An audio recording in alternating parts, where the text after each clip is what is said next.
Para el reto Leo Guadalupe Reyes, Las mutaciones de Jorge Comensal, de Editorial Antílope. Capítulo 2. Teresa de la Vega, psicoanalista, recibía pacientes en un consultorio adosado a la vieja casa de sus padres que le habían heredado. A los 44 años le habían extirpado las glándulas mamarias, 14 ganglios linfáticos, los pezones y las areolas. Su mirada honda y penetrante era la de quien ha gozado los frutos de la belleza e inteligencia, pero no de la felicidad. Su único matrimonio, contraído 15 años atrás, había terminado a los 18 meses debido al carácter paranoide de su esposo, un psiquiatra farmacodependiente, y al prematuro romance de Teresa con un psiquiatra más talentoso y atractivo que aquel. No habían tenido hijos. Después de su divorcio, Teresa continuó encontrándose con su amante de manera clandestina, pues él también era casado. En cierta ocasión, mientras él le masajeaba los senos con vehemencia, ella sintió que una mano se retiraba asustada, como si hubiera sentido un insecto. El amante siguió embistiéndola sin volver a acariciar ese pezón. Ella fingió un orgasmo para acabar más pronto. Entró al baño y se palpó frente al espejo. Al sentir una pequeña y firme redondez, supo que la historia se repetía, pues su madre y su hermana habían padecido cáncer de mama. Su temor a la enfermedad era tan grande que en vez de acecharla con frecuentes exploraciones y mastografías, siempre había evitado el contacto íntimo con sus senos. Nunca imaginó que sería un hombre con manos de panadero vietnamita el que la iba a confrontar sin quererlo con aquella mala suerte cuyo origen se remontaba más allá de los recuerdos de su madre en el hospital, mucho más allá, hasta las tribus hebreas de Israel. 3000 años antes de Teresa, a orillas del Jordán, vivió el ancestro en el que pastor o hilandera, guerrero o prostituta, sucedió en la mutación fundacional. ¿Acaso fue durante el segundo periodo de los reyes, durante el reinado de Jeroboam? Tal vez sucedió que en un minuto, incluso en la mañana, mientras iba o venía del pozo, mientras oraba a la hora de cocinar, mientras tejía, una de las células germinales comenzó a dividirse puntualmente. Todo el día copió sus instructivos, sus libros de la ley, Torá de genes, y en ellos se resbaló una errata semejante a la que habría ocurrido si el amanuense del Éxodo se hubiera olvidado el no, que sobresale en el capítulo 20, versículo 13, y el sagrado mandamiento estipulara: matarás. La probabilidad de que este error se perpetuara era mínima, pues la célula eucariota tiene ardides para reparar sus genes y en caso de que estén rotos más allá de todo arreglo, es capaz de suicidarse por medio de la apoptosis, una muerte programada y altruista. Pero aquella errata bíblica justamente sucedió en un pasaje dedicado a impedir que las células erróneas proliferen y funden unas comunas anarquistas en el caso de un cuerpo imperial.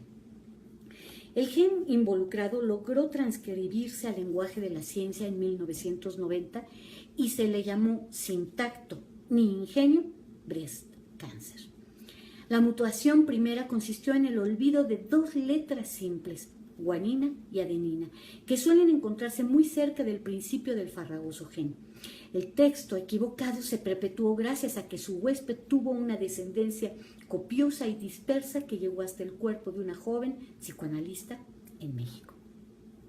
Cuando Nabucodonosor el Grande conquistó el reino de Judá, los hijos del mutante ya abundaban y muchos fueron presos y llevados al exilio en Babilonia. Así empezó la diáspora del gen equivocado. Irán, Egipto, Iberia, Holanda, Bulgaria. Si se busca entre los sefaradíes del mar Egeo o los askenazis de Nueva York, se encontrará la errata en por lo menos 1 de cada 100 pacientes que observan el Sabbat. Pero Teresa de la Vega no era judía. Sus padres habían sido católicos sin atenuantes, guadalupanos, nacionalistas e incluso vagamente antisemitas. Nunca imaginó que en su árbol genealógico estuvieran los primeros judíos de Castilla, inmigrantes de la época romana, discretos habitantes de las ciudades, ajenos a las luchas intestinos, vasallos de los godos y califas por igual. Al margen de los otros, trabajaron, supieron leer y escribir, se casaron entre sí, decantaron riquezas, tradición y mutaciones. La envidia maduró y el siglo XV la vio fructificar. se les halló culpables de matar a Jesucristo y también de prosperar, de comerse niños toledanos, de embrujar a las vírgenes de Sevilla, de quemar los crucifijos, de tener mucha nariz, de sodomitas, de no comer jamón y de asociarse en negocios usureros con el caído Lucifer. En el año 5252 del calendario hebreo, los reyes de Castilla y Aragón decidieron expulsar a los infieles.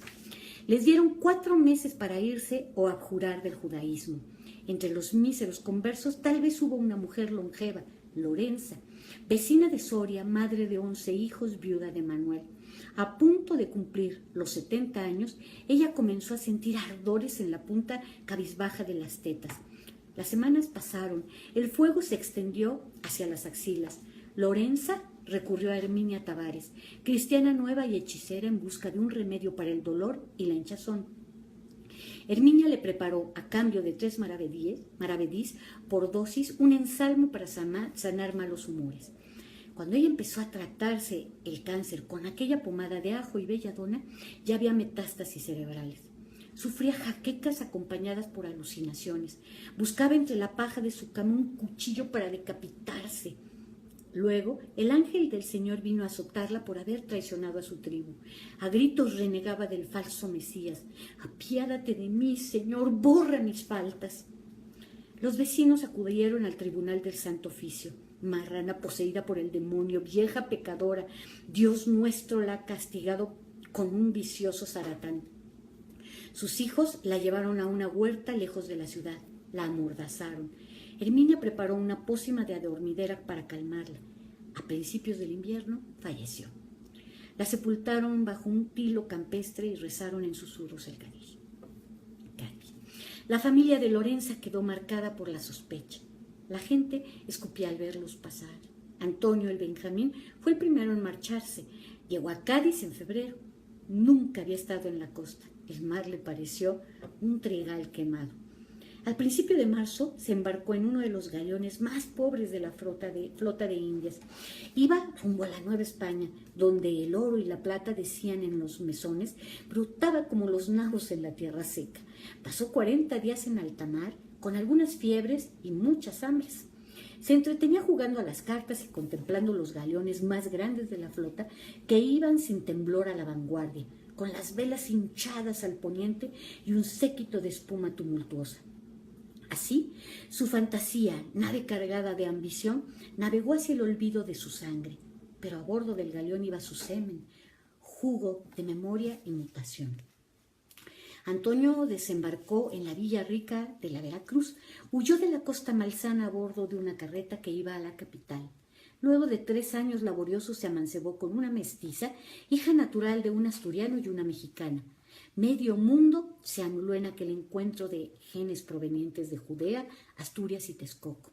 13 generaciones más tarde, el cuerpo de Teresa lo recordó.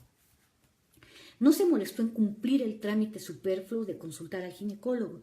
Buscó el número del oncólogo que había tratado a su madre y llamó para hacer una cita. La mastografía fue clara. 3 adenocarcinomas en los conductos mamarios que nunca habían tenido tregua de la lactancia. Al cabo de una cirugía y 10 radiaciones, Teresa volvió a dar consulta. Durante el tratamiento había conocido a varias mujeres que luchaban por no sucumbir anímicamente ante la enfermedad. Les ofreció apoyo psicológico sin costo y de esa manera comenzó a especializarse en psicoterapia para mujeres con cáncer.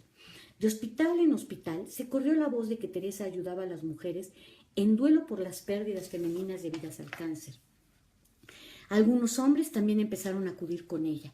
El primero, un sobreviviente de cáncer de esófago, necesitaba ayuda para dejar el cigarro.